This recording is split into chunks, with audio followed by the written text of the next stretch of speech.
Hello guys, welcome back to my YouTube channel Quick Response. Guys, today we are going to continue the third part of digestion and absorption. So without wasting time, let's start. Guys, one more thing which I used to say every day, but I have a request from you all that if my videos are really beneficial for you, then please like and subscribe my channel because it motivates me to make further videos for you. Okay चलो फिर अब start करते हैं। Guys देखो, हमने oesophagus पढ़ लिया था। अब ईसोफेगस जो होता है वो लीड्स करता है into a J shaped bag like structure that is called stomach. ठीक है, स्टमक कैसा होता है? जे शेप्ड बैग लाइक स्ट्रक्चर।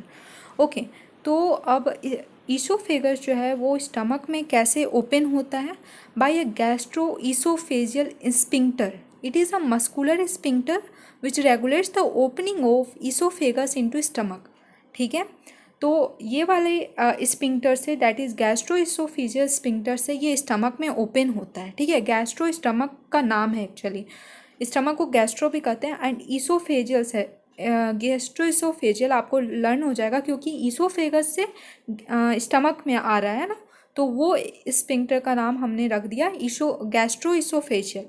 ठीक है, तो जो स्टमक होता है ना वो 1/3 पार्ट जो होती है उसकी वॉलेंट्री होती है which is in under our control, but जो 2/3 पार्ट है वो इनवॉलेंट्री होती है which is not in under our control. Okay, now आप वॉलेंट्री एंड इनवॉलेंट्री जानते हो, मैंने बता भी दिया। वॉलेंट्री जो हमारे कंट्रोल में है, इनवॉलेंट्री जो हमारे कंट्रोल में नहीं है, तो वो 2/3 पार्ट होती है। ठीक है, नाउ स्टमक के बारे में देखते हैं। देखो, मैंने ऐसे स्टमक में क्लाउड्स टाइप से बना दिए हैं क्योंकि अगर मान लो हमें एग्जाम में ना डायग्रामेटिकली चीज़ें ज़्यादा याद आती हैं, तो अगर आपको रहेगा कि हाँ क्लाउड्स के अंदर था लिखा हुआ कुछ कुछ, तो आपको याद आ जाएगा।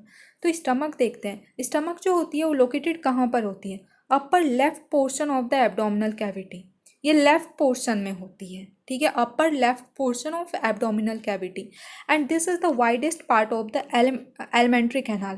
देखो, एलिमेंट्री कैनाल की स्टार्टिंग कहाँ से थी? माउथ से, और एंडिंग है एनस में, तो उस बीच में बहुत सारे ऑर्गन्स आ रहे हैं, तो it is the widest, stomach जो है widest organ, that is widest part of the alimentary canal. ठीक है, and it is a J shaped bag like structure, मैंने स्टार्टिंग में ही बता दिया। तो यहाँ मैंने तीनों चीज़ लिख दिया है। ठीक है, इसके पार्ट्स हैं, स्टमक के जो पार्ट्स हैं वो मेनली 3 पार्ट्स है जो बुक में दिया हमारे एनसीईआरटी में, लेकिन एक बॉडी भी होती है जो बुक में नहीं दिखाया है, बट याद रखना 4 पार्ट होते हैं। ठीक है, तो मेनली 3 पार्ट्स है क्योंकि बॉडी का कोई वर्क नहीं है, वो बॉडी हम नाम दे दिए, बट मेनली जो है 3 पार्ट है। देखो, कार्डिक है and then fundic and the pyloric. देखो, इसको मैं लर्न अगर स्टार्टिंग में बच्चों को नहीं होती है कार्डिक, फंडिक एंड पाइलोरिक, तो जस्ट आप ये सोचो कि आप डॉक्टर बनने वाले हो एंड आपके घर कॉल आया and that is emergency call. तो किसी और ने कॉल रिसीव करा, उसने बोला you have the call for patient. ठीक है, you have the call for patient, तो कॉल से हो गया कॉल फॉर एंड पेशेंट, तो क्या हो गया? अब देखो, पेशेंट, कॉल से हो गया कार्डियक, फोर से हो गया फंडिक, एफ से फंडिक एंड पेशेंट में पी से हो गया पाइलोरिक। देखो, मैंने अभी बनाया ये ट्रिक, मुझे याद हो गया था।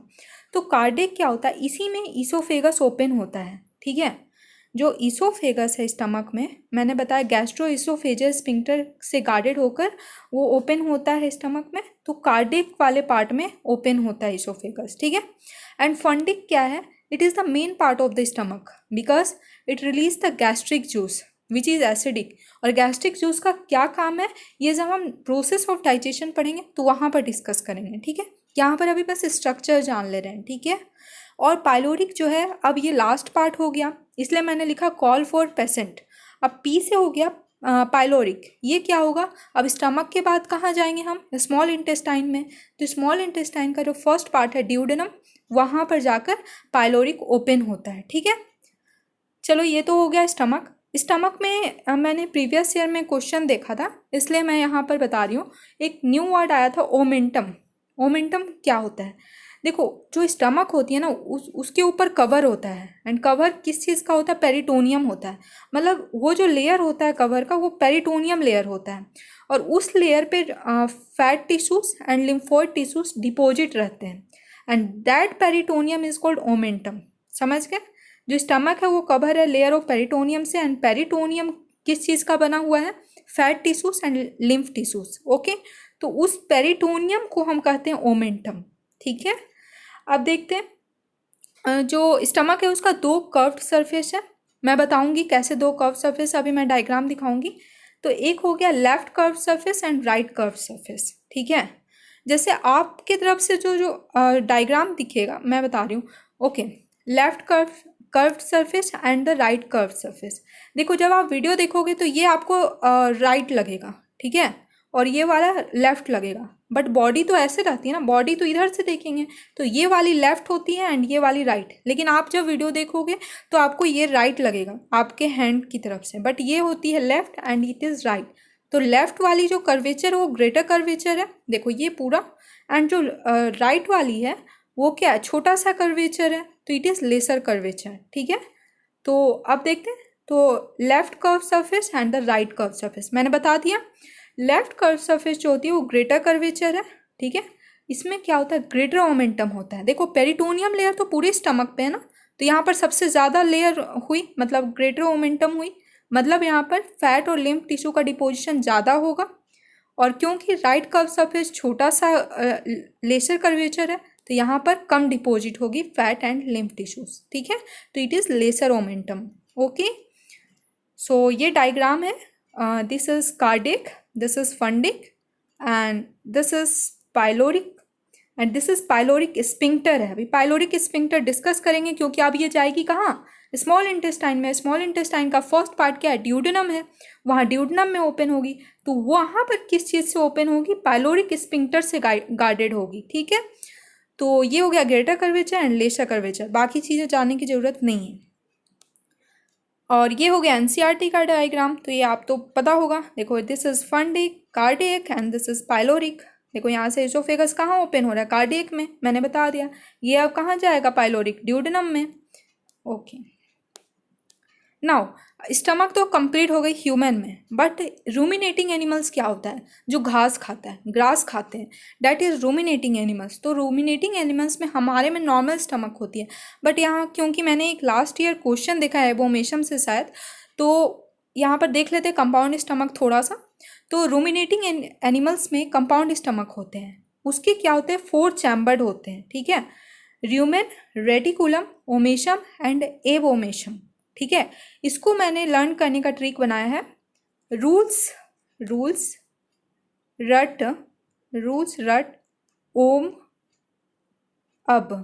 ठीक है, रूल्स रट ओम अब रूल्स से क्या हो गया, आर यू से हो गया र्यूमेन, रट मतलब आपको समझ जाना चाहिए RAT है, बट यहाँ पर RET समझ लेना, रेटिकुलम, ओम से हो गया ओमेशम एंड अब मतलब एबोमेशम। ठीक है, रूल्स रट ओम अब, उसका फ्रेंड बोल रहा है कि अब तो रूल्स रट लो, वो रूल्स नहीं रट रहा था किसी चीज़ का, फिजिक्स या केमिस्ट्री का, तो उसे बोला रूल्स रट ओम अब, रूल्स रट ओम अब मतलब अब तो रट लो, एग्ज़ाम नज़दीक आ गया है। ठीक है, तो र्यूमेन में देख लेते हैं। Rumen is the largest chamber because it is the cellulose digesting bacteria are present है। ठीक है, जो र्यूमेन है वहाँ पर सेलुलोज डाइजेस्टिंग बैक्टीरिया प्रेजेंट होता है।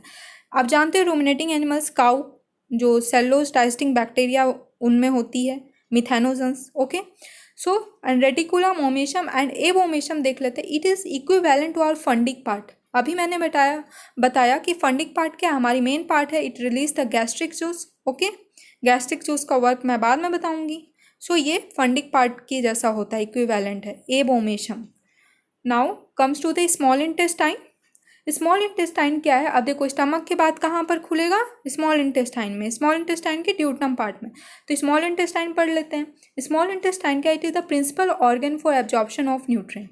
ठीक है, it is the principal organ. अब यहीं पर सारा एब्जॉर्प्शन हो जाता है, यहाँ पर एब्जॉर्प्शन डाइजेशन कंप्लीट हो जाता है। ठीक है, उसके बाद लार्ज इंटेस्टाइन में जाता है। तो अब देखते हैं इसके 3 रीजन्स होते हैं, duodenum, jejunum and ileum. Duodenum सबसे छोटा होता है 25 सेंटीमीटर, फिर जेजुनम एंड इलियम सबसे बड़ा होता है 2 metre and jejunum is 1 metre. देखो ड्यूडेनम क्या है, it is U shaped and the shortest and the widest and fixed part of the small intestine. ठीक है, ये सबसे छोटा है, वाइड है, ज़्यादा ये मोटा है मतलब थोड़ा वाइड है, एंड शॉर्टेस्ट तो है and the fixed part of the small intestine. Okay, अब देखो क्या है, जो stomach opens here guarded by pyloric sphincter. अभी मैंने पाइलोरिक स्फिंक्टर दिखाया था, तो स्टमक सबसे पहले कहाँ ओपन होता है, ड्यूडेनम में। ओके, तो वो किससे गार्डेड होता है, मतलब गार्ड किससे किया जाता है, पाइलोरिक स्फिंक्टर से। ओके, अब उसके बाद जेजनम में आते हैं। जेजनम थोड़ा लॉन्ग कॉइल्ड है and it is the middle portion. Okay, and ileum क्या है, इट इज़ हाईली कॉइल्ड। सबसे ज़्यादा कॉइल्ड क्या है, इलियम, इसीलिए तो ये बड़ा है। Okay, now it opens into the large intestine, और वो भी कहाँ पर, सीकम में। लार्ज इंटेस्टाइन का भी 3 पार्ट है, तो सीकम, कोलन एंड रेक्टम, तो ये सीकम में ओपन होगा। सबका फर्स्ट पार्ट में हर चीज़ ओपन होता है, ठीक है। तो it opens into the large intestine, that is caecum, and it is guarded by ileocaecal valve. ठीक है, इलियोसिकल वाल्व। देखो ये गार्डेड क्यों होता है, ताकि जो मटेरियल अब आ रहा है ऊपर से नीचे वो बैक साइड फिर ना चला जाए, इसलिए हर जगह गार्डेड किया जा रहा है। पाइलोरिक स्फिंक्टर हो गया चाहे इलियोशिकल वाल्व हो गया, ताकि जो मटेरियल ऊपर से आ रहा है वो फूड, वो अब फिर से बैक फ्लो ना हो जाए। Okay, now for efficient absorption of digested food large surface area is required. देखो इफिशिएंट एब्जॉर्प्शन होता है, मैंने बताया it is the principal organ for absorption of food.